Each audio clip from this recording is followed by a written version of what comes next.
Welcome to the Life Doula podcast, where we talk about the things most people avoid: cancer, grief, dying, and the radical act of healing. We hold space for healing, not just surviving. Over the years, as a cancer coach, a grief coach, and an end of life doula, and a survivor myself, I've received hundreds of questions from DMs, emails, and even quiet whispers after a class, or some tearful phone calls. And though the face change, the questions often don't. Because behind every scan, every chemo cycle, every hospital visit or moment of remission, there are the same raw fears, aching doubts, and quiet longings for clarity, connection, and peace. So in this segment, Ask Your Life Doula, I'm honoring these questions. These are words my clients, followers, and fellow thrivers have spoken. Maybe you've asked them too, or maybe you're holding them in your heart, unsure how to even begin. Wherever you are in the journey, facing a new lump, in the trenches of treatment, living in remission, or navigating the fear of recurrence, I hope this gives you language, comfort, and a little light for the road ahead. Let's begin.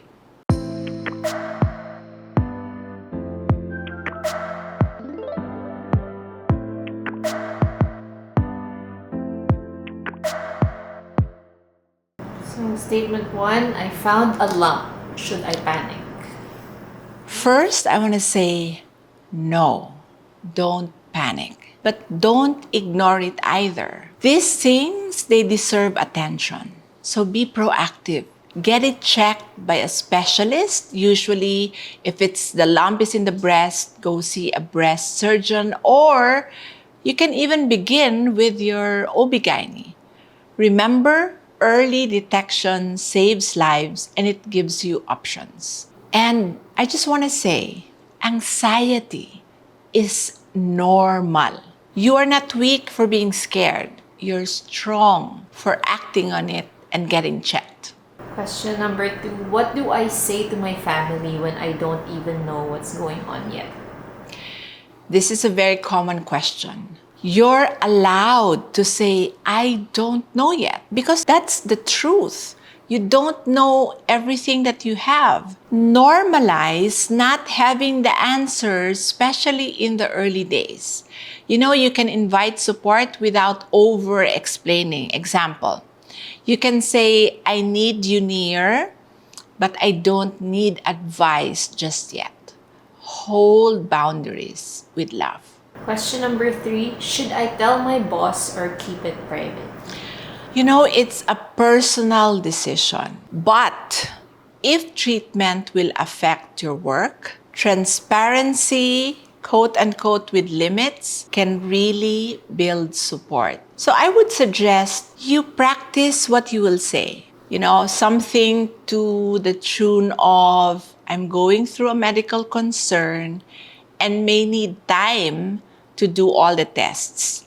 I'll keep you posted as soon as I know more. This is your way of communicating, but also protecting your peace and professional dignity. Not everyone needs full details. Question number four, I feel like I'm losing myself, my body, my hair, my normal. Cancer takes more than cells. It challenges one's identity. So grieve the changes, honor them, acknowledge them, then re-anchor in who you are beyond the body. You are not your hair. I get it. A lot of women, they really, really put a lot of importance in their hair. But your hair will grow back. Your weight can change. Your energy level can change. But you are still you. Find daily rituals that help you reclaim yourself. Probably put on a nice scent, use a scarf, put together your own playlist, and start journaling. Question number 5. People keep saying you're strong, but I don't feel strong at all. I can understand why there is pressure in that statement. You are strong. Strength isn't how positive you are. It's showing up even messy or even scared. You don't have to carry everything with grace. You just have to keep going. And it's okay not to be okay. Let's redefine strength. It's allowing help. It's resting. It's crying without shame. Question number 6. How do I afford this? I'm drowning in bills. I just want to say that feeling is normal. You're not alone. This is what I would refer to as systemic injustice. But you can explore PhilHealth. You can explore Philippine Charity Sweepstakes Office, some NGOs, even hospital social workers, your employer support, and you can also do fundraising. Receiving help doesn't make you a burden. It's really part of surviving. Number 7. Why am I still so anxious even if I'm in remission? You see, healing isn't just physical.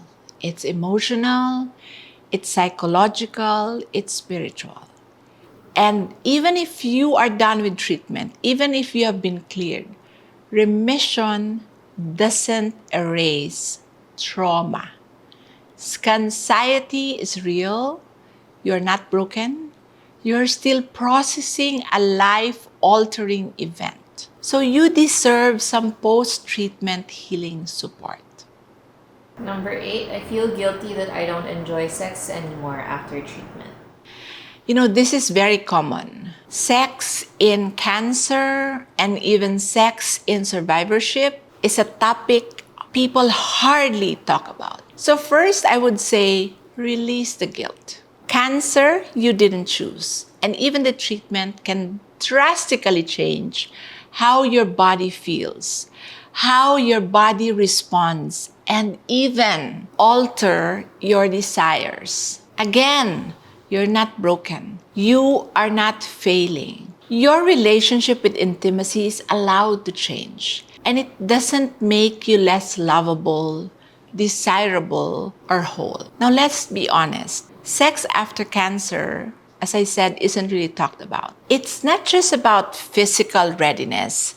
It's also about emotional safety, body trust, and relearning pleasure. Ask yourself, what does intimacy mean to me now? It may start again with a touch, a presence, kindness, slowness, or even non-sexual closeness. You can also seek professional support. I know that there are clinics that can help with pelvic therapy, sexual health counseling, or survivorship coaching focused on intimacy. But most of all, talk to your husband, talk to your partner. Let them in, not just into your body, but into your truth. Number 9. Can I ever go back to my old life? You might not return to who you were before cancer, but you're becoming someone deeper. You don't need to bounce back. You can rise differently. This is your invitation to redesign your life with meaning and intention. Number 10. What if it comes back? Isn't that the million-dollar question most survivors ask? Fear of recurrence is normal and it's deeply human. 9-year survivor here, and I still get scared with that question. But don't let fear rob you of today. Stay present, not paralyzed. Have a care plan. Have a program that you can work on so you feel a little bit of that sense of control. But also add joy to whatever program or plan that you have. Life isn't just about watching for danger, it's also about living. Number 11. I don't want to scare my kids if I get sick again. Whew. Honestly, That's something I resonate with. But honesty doesn't have to equal to fear. Age-appropriate truths build trust, not trauma. And you can say something like, Mommy is doing everything she can to get better. I'll let you know if I need help. Number 12, what if I never feel fully safe in my body again? Rebuilding trust in your body is a process. It is slow, sacred practice. Healing isn't about never feeling fear. It's learning to live with fear and still move forward in life. Your body isn't the enemy. It's been a tough war and it's still here. I want to thank all of you for those who asked the questions and for those who wrote. Thank you for asking those questions. I also want to thank you for being here, for giving me the platform to be able to answer your questions, for voicing the quiet ones, for showing up in the tenderness of not knowing. If you sent in one of these questions, know that you are not alone. And if you've ever thought one of these questions but never said it out loud, this space was made for you too. As your life doula, I don't pretend to have every answer, but I do promise this. I will always meet your truth with care. I will always hold your questions with respect because healing isn't just about medicine. It's about being witness without shame. It's about having a place to speak the unspeakable. So if something stirred you in today, write it down, talk it through, or send in your question for the next time. This is your space, your story, your healing. Your concerns matter. Your voice matter. You matter. And I'll be right here walking with you, one honest conversation at a time. You've been listening to the Life Doula podcast. I'm Charity. See you in the next episode.